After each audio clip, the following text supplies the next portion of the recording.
मराठीमध्ये एक सिनेमा येतोय. याची स्पेशल गोष्ट अशी की याच्या नावात अल्फाबेट्स नसून नंबर आहेत.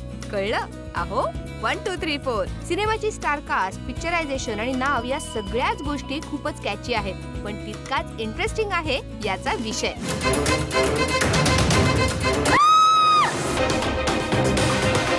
माझ्या बायकोच्या किंवा मुलीच्या केसाला जरी धक्का लागला ना तर त्याचे परिणाम खूप वाईट होतील.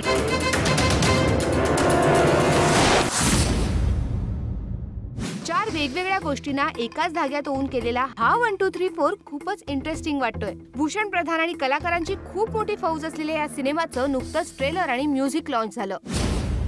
इथे साला माझ्या लव्ह स्टोरीचा दी एंड झालाय आणि तुला तुझ्या पिक्चरची पडली. 1 2 3 4 या सिनेमात मी एक अंडरवर्ल्ड डॉन येतो आणि डॉन आहे पण त्याची गंमत आहे की तो एका मुलीच्या प्रेमात पडलाय. तर थोडं समाजात प्रेम वाढण्याचा हा प्रयत्न मी या कॅरेक्टरमध्ये केला आहे आणि मला वाटतं की तो लोकांना आवडेल. कारण ह्या सिनेमात एकाच वेळी बऱ्याच 4 ट्रॅक्स चालले आहेत आणि त्यातला एक महत्त्वाचा ट्रॅक माझा आहे त्या अंडरवर्ल्ड डॉनचा. भाई और भगवान हर जगह पे होता है. ऐसा म्हणतात कि आदमी प्रेम में एकदम से अंधा नहीं होता है, धीरे धीरे होता है.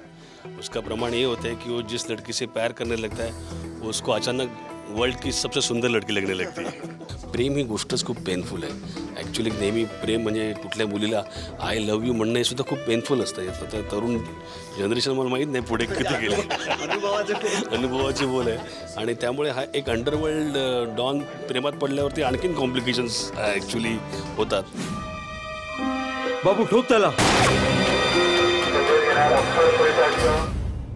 एक 1 2 3 4 हे खरं तर टायमिंग आहे. त्या टाईममध्ये हे एकत्र सगळे 12:34 या टाईमला ते इंटरसेक्ट होतं. 4ही ट्रॅक्स आणि त्यांची स्टोरी कम्प्लिटली बदलते. 1 2 3 4 म्हटल्यानंतर 4 स्टोरीज नुसत्या नसून 4 वेगवेगळे ट्रॅक्स आहेत पण ते खूप एकमेकांशी कनेक्टेड आहेत. कारण की 4 स्टोरीज जर म्हटलं तर असं वाटू शकेल की 4 वेगवेगळ्या शॉर्ट फिल्मसारखं एक आणि एक कनेक्ट असं काहीतरी आहे किंवा एक थीम आहे.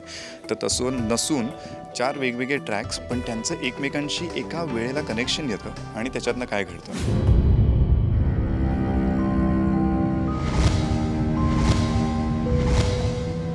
उद्या 15 ऑगस्ट CMची गाडी बी इथंच लागल. जे कॅरेक्टर मी प्ले करतोय त्याचा सुद्धा स्ट्रगल खूप जास्त आहे. जो यूथचा आजकालचा स्ट्रगल असतो राईट फ्रॉम ॲडमिशन्स. ते म्हणजे तुमच्यात टॅलेंट असेल, तुम्ही हार्डवर्क करून तुम्ही मार्क चांगले पाडले असाल पण तरी तुम्हाला हवं तसं कॉलेज मिळत नाही. मग त्यासाठी काय खटपट करावी लागते. त्यासाठी जो तुमचा स्ट्रगल असतो. ॲट द सेम टाईम आयुष्यात सगळं सुरळीत चाललं आहे असं वाटतं आपल्याला कधी कधी की सगळं व्यवस्थित चाललं आहे. आता मी खूप स्ट्रगल करून सगळं हे करून मी पार केलं आहे पण तरी एक अचानक ट्विस्ट येतो जे सगळं आयुष्य बदलून टाकतो आणि आपल्याला ते कळतसुद्धा नाही का. तर ते कुठेतरी या फिल्ममध्ये नक्कीच बघायला मिळेल. एका रात्रीत एवढे पैसे कसे जमा करणार? कुठून पैसे आणायचे हा तुझा प्रश्न आहे. बाबा जगात फक्त एकच देव आहे सगळ्यांचा. पैसा पैसा आणि फक्त पैसा. 1234 मध्ये एक राजन नावाचं कॅरेक्टर करतो जो भाडोत्री गुंड आहे. पण ते जे कॅरेक्टर आहे त्याला एक मराठीपणाचा मोठा अभिमान आहे की मी मराठी आहे. मी बऱ्याचशा विनोदी भूमिका केल्यात. मी सिरियस कामं सुद्धा करतो. ॲक्च्युली भूमिकेबद्दल सांगायचं असेल तर काय फार रिव्हील नाही करत आहे मी. एक सिक्युरिटी ऑफिसर म्हणजे आता तुम्हाला कळलं असेल माझ्या तब्येतीवरून सिक्युरिटी ऑफिसर कसा असणार.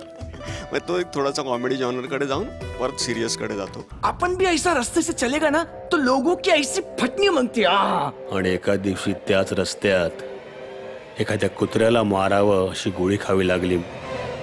मग या चित्रपटामधून तुम्हाला हे पाहायला मिळेल की बरेचसे विनोदी कलाकार सगळेजण सिरियस काम करतात. तर तुम्ही चित्रपटगृहात जाऊन आवर्जून पहा. तुम्हाला एक वेगळा चित्रपट बघायला मिळेल. जळत्या वस्तीच्या लख उजेडात राखेच्या धुराळात धुरांच्या लाटे. अरे मग एक गरीब मेला काय आणि 1000 मेले काय? श्रीमंत जगतायत ना बस. अरे कुणालाच मारायचं नाही हे ठरलं होतं ना आपलं. एक वेगळ्या पठडीतली फिल्म आहे कारण हा वेगळा प्रयोग आहे मी असं म्हणेल 1 2 3 4. कारण हा पॅटर्न स्टोरी टेलिंगचा हा पॅटर्न अद्याप आलेला नाही आहे मराठीमध्ये. मुळात फिल्मच आउट ऑफ द बॉक्स आहे. Concept out of the box आहे, वेगळ्या पद्धतीने.